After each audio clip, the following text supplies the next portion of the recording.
फौजी की जिंदगी एक संघर्ष है, एक त्याग है। और ऐसा नहीं कि ये संघर्ष और त्याग तभी तक रहता है जब तक वो फौज में रहे, बल्कि ये संघर्ष, ये त्याग समय के साथ साथ उसके रिटायरमेंट तक भी जारी रहता है। हम बात कर रहे हैं उन रिटायर्ड फौजियों के बारे में जिन्हें सरहद पर एडजस्ट करने के बाद समाज में एडजस्ट करना एक जंग जैसा ही है, जिन्हें समाज शाबाशी तो देता है लेकिन साथ नहीं देता। एक ऐसी अनसुनी आवाज जो दशकों के बाद दब के रह जाती है गांव के किसी कोने में और सिमट के रह जाती है वोटर लिस्ट के पन्नों में। जब 18 से 19 साल का फौजी फौज ज्वाइन करता है ना, तो वो बिछड़ जाता है अपने समाज से, अपनी मिट्टी से, अपने गांव से, अपने आंगन से। और गांव भले अपने फौजी को भूल जाए, लेकिन एक फौजी अपने गांव को कभी नहीं भूलता। साल के हर 30 त्योहार याद दिलाते हैं कि फौजियों के भी होली और दिवाली आता है, लेकिन वो समय के साथ सब छोड़ देता है।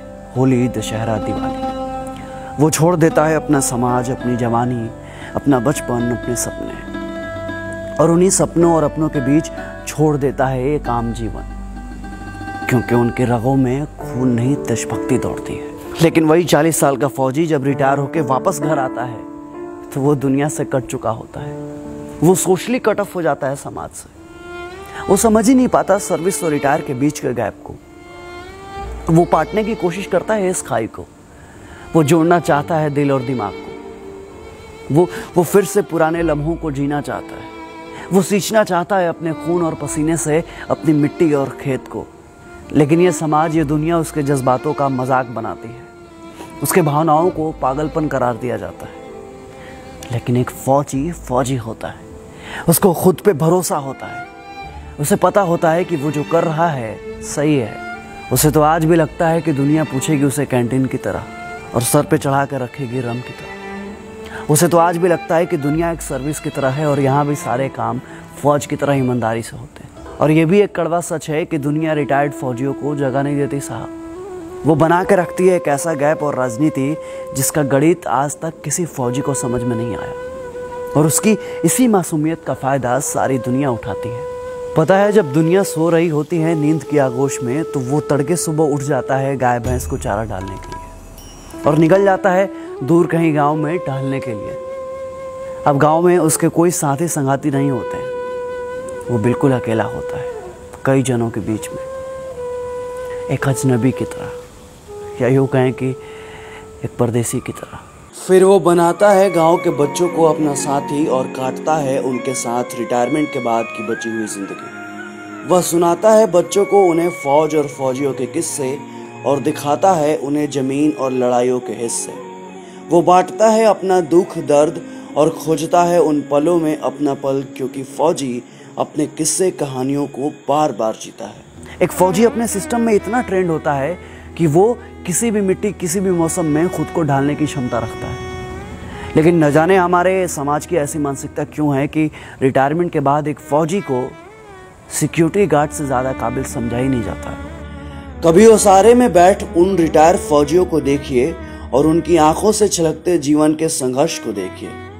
ऐसा लगता है कि बचपन की उम्र में रिटायर वो फौजी अभी भी वो अपना बचपन ढूंढ रहा है। वो देख रहा होता है कि शायद अभी भी रेलवे स्टेशन पर कोई घर से आ जाए और पूछे उसका हाल और देश दुनिया का समाचार। लेकिन सच्चाई भी यही है दोस्त कि रिटायरमेंट के साथ ही दुनिया की इंसानियत भी रिटायर हो जाती है। जब तक वो बैरक में रहता है तब तक उससे किसी को कोई दिक्कत नहीं होता। लेकिन फौजी जैसे रिटायरमेंट के बाद वापस घर आता है तो कभी कभी उसके खुद के बच्चे भी डांट देते हैं कि क्या पापा सुबह सुबह खटर पटर क्यों करते रहते हैं? अरे आपको नींद नहीं आती तो हमारी नींद क्यों खराब करते हो? अब उन्हें कौन समझाए कि तुम्हें अच्छी नींद आ जाए, इसी चक्कर में मेरी आती हुई नींद भी चली जाती है। फिर मैं इस कोशिश में कामयाब हो जाता हूँ कि तुम्हें मेरी परेशानियों का एहसास नहीं है। आवाज़ कड़क हो इसका मतलब ये नहीं है कि दिल मोम का नहीं हो। पर यह ज़माना कैसे समझ पाएगा कि फौजी की सुबह के खटर पटर में फौजी अपने फौज की जिंदगी की खनक को ढूंढना चाहता है। एक फौजी के नौकरी के शुरुआती समय लड़खड़ाते घर को संभालने में ही चला जाता है और बाकी रिटायरमेंट के बाद की जिंदगी के उतार चढ़ाव से निपटने के लिए उसे आधा मिलने वाले पेंशन के आधे में ही अपना जीवन सरवाइव करना पड़ता है। बाहुबलियों के जोर जबरदस्ती और कोर्ट कचहरी के चक्कर लगाते उन फौजियों की कहानियां ये चीख चीख कर कहती है कि सादगी और ईमानदारी के नाम पर फौजियों के साथ कितना छल हुआ है। अनुशासन में स्थिर रहने वाले फौजी जब घर आते हैं तो वो शायद ये भूल जाते हैं कि जमाने की रफ्तार में लोगों की टेंडेंसी में कितना बदलाव आ गया है, और इसलिए परेड में लेफ्ट राइट करने वाले फौजी भाई लोग किसी भी गलत चीज के साथ लेफ्ट राइट नहीं कर पाते, और शायद इसलिए समाज उन्हें पागल कहता है। हाँ, फौजी लोग ना पागल होता है, और उनके पागलपन का अंदाज आप नहीं लगा सकते, क्योंकि वो उनका पागलपन ही है जो कठिन से कठिन परिस्थितियों में भी वो कभी दो तरफा नहीं सोचते। और ये पागलपन और जुनून चाहिए एक फौजी को, क्योंकि सियाचिन, द्रास और कार्निक जैसे जगहों पर आम इंसान नहीं बल्कि एक जुनूनी फौजी ही सरवाइव कर पाता है। लोग कहते हैं कि फौजियों का दिमाग घुटने में होता है। हाँ, आप सही सुन रहे हैं, फौजियों का दिमाग ना घुटने में ही होता है, क्योंकि तभी तो फौजी दुश्मनों के सामने घुटने नहीं टेकते। और एक बात और, ज्यादा दिमाग वाले लोग ना सिर्फ मच्छरदानी ही संभाल सकते हैं, दुश्मन का मोर्चा नहीं। फौजियों के पास दिमाग नहीं होता, तभी तो वो -30 डिग्री सेल्सियस पर भी प्लस माइनस नहीं सोचते। एसी में रहकर जैसलमेर की गर्मी आप नहीं समझ पाएंगे साहब, और आप दिमाग की बात करते हैं।